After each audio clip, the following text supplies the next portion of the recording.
Hello and welcome to another edition of Motor Cars Enthusiasts. Right off the bat on the old show today, Jeremy Clarkson's in the news again as he has apparently backed out of the last video, if you've seen that.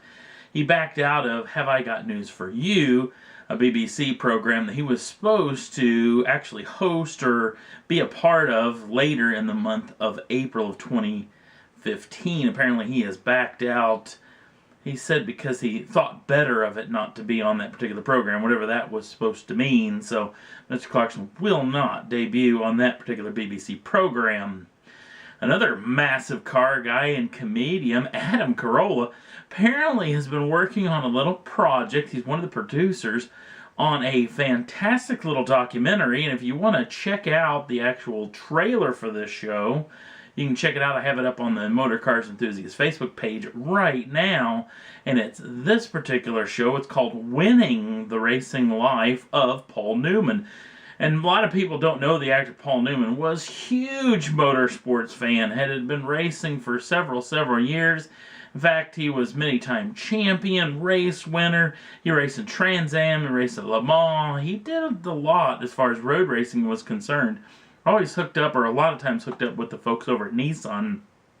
Kind of the in with Adam Carolla. Adam Carolla's a big Nissan fan, so I cannot wait to see this particular documentary. Not to mention the kind of people and folks that he got in to interview about Mr. Newman. Not to mention that this thing flew under the radar because apparently this thing is going to make its debut, or at least its celebrity star-studded debut, when they do a big screening of it out in Los Angeles in just a handful of days. So this thing will be hitting theaters in somewhat of a limited release. Haven't got a real news on how big this is actually going to go across the country, but by the end of the year it should be on DVD hopefully and be able to see it from your favorite rental place, if not if you want to buy it. So cannot wait to see this documentary. Another little film that's actually reaching out, as we're not talking a whole lot about cars this particular episode, is going to involve this particular fellow. This is Enzo Ferrari. Yes, there's been a lot of talk, and it's just over the past couple of days that apparently there's a brand new movie, big budget movie biopic about the famed Ferrari owner.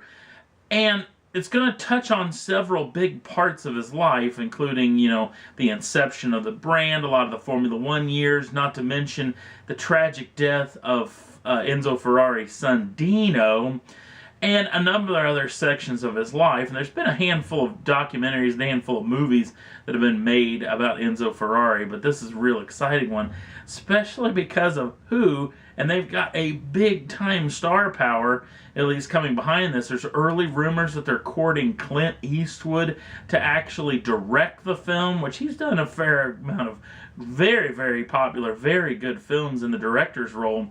But who's going to play Mr. Ferrari? And just as of the taping of this particular program, I found a couple of sources that have confirmed the rumor. It's going to be this guy, Robert De Niro. Yeah, they're not much for star power when it comes from Mr. De Niro here. He's one of the tops of the tree when it comes to that. So very excited about this film that's coming down the pike. Now, it's just in early production-wise right now. Mr. De Niro is officially linked to the project, and in fact, he said that he's put this on the priority side, where much of this filming will be done in Italy and in and around, that he put it in much a priority side, that any other project that comes down the pike or that he may have is going to get pushed aside to get this movie built. So, cannot wait to see this film either. Now, let's get back to some car stuff. Namely, the folks over at Aston Martin. Apparently, they had a nice little chat with the folks over at Car and Driver at the New York Auto Show. And apparently, they've been looking across, seeing how Tesla's been doing as of late, and thinks that a high-end EV is a great idea. In fact, they've already started a design study to try to make a full-on EV Aston Rapide. Now, the trick is, the Rapide's supposedly on its way out, as it's going to be replaced by that Lagonda concept within the next, 5 or 6 years. So they may have to get on their horse about this deal, but they're claiming within the next couple of years that there could be an all-electric Aston Martin Rapide. Now, the trick of when it comes to this particular deal, and when it comes to EVs, is there's a weird little deal that goes on here in the United States, especially around California, where these companies are trying to look for a thing called ZEV credits. These are zero emission vehicle credits.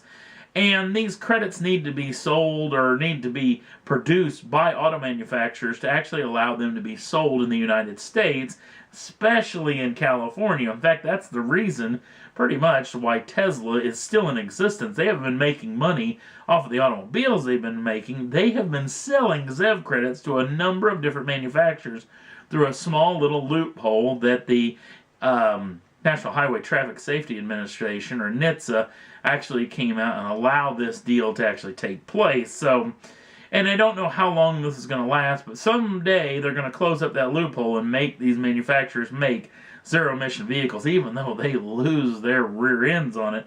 Fiat Chrysler Automobiles is building an electric Fiat 500, and apparently they've been losing somewhere between 12 and 16,000 per unit sold. So this ZEV credit thing is a real deal. Now, as far as losing all that money, the interesting little technology or an interesting little story have come out over the past several days. Someone's done a big study on this. I found this on Autoline.tv, where apparently battery tech is not as inexpensive as, or it's not as expensive, I should say, as once was thought. People were talking about that per kilowatt hour, that it costs somewhere around $1,000 to develop batteries per kilowatt hour. Apparently, it's a lot less than that.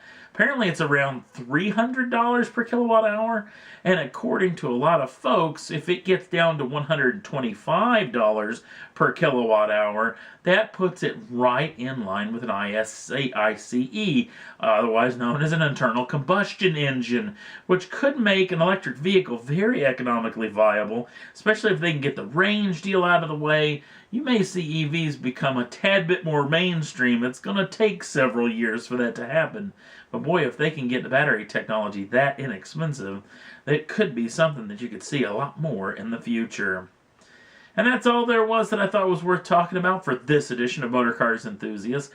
If you want to jump on over to the Facebook page, links down in the show notes. Also, if you'd like to subscribe to the channel, you can do so at any time and get the first dibs on the brand new shows as soon as they come out. Thanks for watching, and we'll see you again real soon.